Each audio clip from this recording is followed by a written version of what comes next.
बच्चों, कैसे हैं आप सब? आशा करती हूँ आप सब अच्छे होंगे, स्वस्थ होंगे। स्वागत है आपका इस कक्षा में। आइए आज हम पढ़ते हैं संस्कृत का पाठ 4 दशरथ नंदनः श्री राम, यानी कि दशरथ पुत्र राम। ये जो पाठ है ये अंश लिया गया है रामायण से या कह लीजिए रामचरितमानस से। ठीक है, जब श्री राम और लक्ष्मण का जन्म हुआ था, राजा दशरथ थे, उनकी 3 रानियां थी। तीनों रानियों के पुत्र थे राम, लक्ष्मण, भरत, शत्रुघ्न। ठीक है, तो ये 4 पुत्र थे उनके। और अब जब वो पैदा होने के बाद थोड़ा उन्होंने युवावस्था में प्रवेश किया, थोड़े बड़े हुए, तो ऋषि विश्वामित्र जो है उनके पास आते हैं अपनी, क्योंकि पहले क्या होता था जब ऋषि मुनि यज्ञ करते थे तो राक्षस प्रजाति के, अब यज्ञ हवन किस लिए किए जाते हैं? बुरी आत्माओं, जो नेगेटिविटी होती है, जो नकारात्मकता होती है, उसको दूर करने के लिए हवन और यज्ञ किए जाते हैं। तो उस समय पे भी जब जंगलों में, वनों में ऋषि मुनि रहते थे तो वहाँ पे यज्ञ वगैरह करते थे, तो उन यज्ञ हवन से राक्षसों को ना दिक्कत होती थी बहुत ज़्यादा। तो उनके यज्ञों में हवन होते थे, उनमें विघ्न डालते थे, उन्हें परेशान करते थे, ऋषि मुनियों को मार देते थे, खा जाते थे।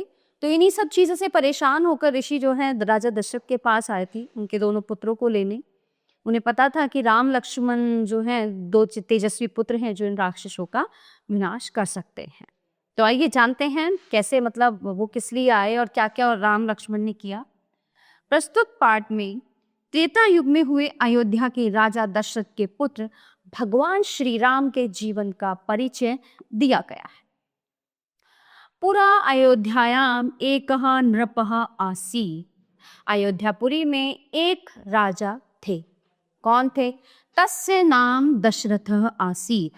उनका नाम दशरथ था। अयोध्या के राजा कौन थे? दशरथ। तस्य चत्वारः पुत्रः आसन्। उनके 4 पुत्र थे, राम, लक्ष्मण, भरत, शत्रुघ्न च। तो कौन कौन से पुत्र थे उनके? राम, लक्ष्मण, भरत और शत्रुघ्न। तेषु रामः ज्येष्ठः पुत्रः आसीत्। तो उनके जो राम थे, मतलब जो राम थे उनके ज्येष्ठ यानी सबसे बड़े पुत्र कौन थे? श्री राम थे। तस्य माता कौशल्या आसीत्। तो उनकी माता कौन थी? कौशल्या। कौशल्या के पुत्र थे श्री राम। शत्रुघ्न और लक्ष्मणस्य च माता सुमित्रा और भारतस्य माता कैकेयी आसीत्। शत्रुघ्न और लक्ष्मण और शत्रुघ्न की माता कौन थी? सुमित्रा। और कैकेयी भरत की माता थी। ठीक है। अब एकदा ऋषि विश्वामित्रः दशरथं समीपम आगच्छत्। एक बार ऋषि विश्वामित्र राजा दशरथ के पास आए। ऋषि अवदत्, ऋषि बोले, राजन, अरण्ये राक्षसः मम यज्ञम नाशयन्ति। यानी कि हे राजन, वन में, जंगल में जो राक्षस हैं वो हमें, हमारे यज्ञ, हमारे हवन को नष्ट कर देते हैं, या यूं कहिए हमें बहुत परेशान करते हैं। अहम यज्ञस्य रक्षाये तौ दौ पुत्रौ रामम लक्ष्मणम च इच्छामि। अब हमारे यज्ञ की सुरक्षा हेतु हम तुम्हारे दोनों पुत्र राम और लक्ष्मण को लेने आए हैं। दशरथस्य आज्ञा तौ मुनिना सह वनम अगच्छताम तौ राक्षसान् हत्वा यज्ञम आरक्षताम।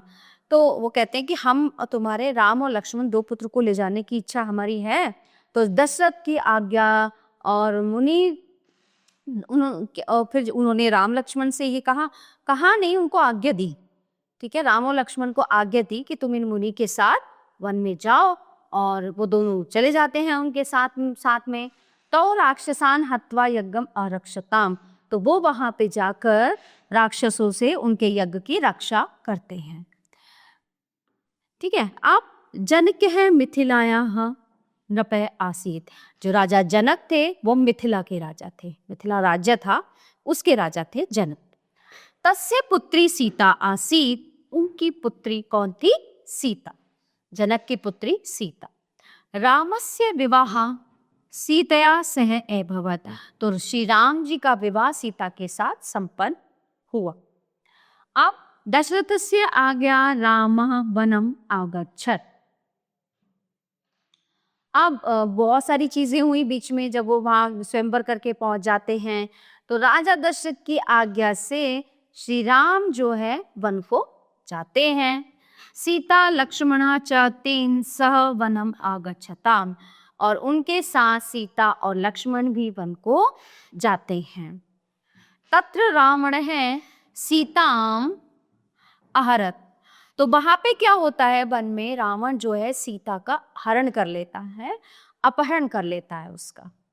सुग्रीवस्य सहायता रामः रावणस्य वधम अकरोत्, सुग्रीव की सहायता से श्री राम रावण का वध करने में जो है मतलब उसका रावण का वध कर देते हैं, मार देते हैं उसको। तदा सीतया सह सह अयोध्यायाम आगच्छत राज्यम च अकरोत्, फिर उसके बाद वो सीता के साथ वापस अयोध्या आ जाते हैं और वहां पे राजकाज का कार्य शुरू कर देते हैं। तस्य राज्ये सर्वे जनः प्रसन्नः अभवन्, उनके राज में जो उनकी प्रजा है, जो उनकी जनता है, बहुत ही खुश रहती है। अतएव अद्यपि रामराज्य प्रख्यातम अस्ति, आज भी जो है, आज भी राम राज्य जो है बहुत ही प्रसिद्ध है, क्योंकि राम राज्य ऐसा राज्य था उसमें कोई भी व्यक्ति दुखी नहीं था, कोई भी व्यक्ति परेशान नहीं था। श्री राम है आदर्श है पुत्र भ्राता राजा च कथ्यते, श्री राम जो है एक आदर्श पुत्र, एक आदर्श भाई और राजा भी कहे जाते हैं। मतलब श्री राम एक आदर्श पुत्र, भाई और राजा आज भी कहे जाते हैं। प्यारे बच्चों, ये पाठ यहीं पे समाप्त होता है। आशा करती हूँ आपको अच्छे से समझ आया होगा। मिलते हैं अगली कक्षा में। धन्यवाद।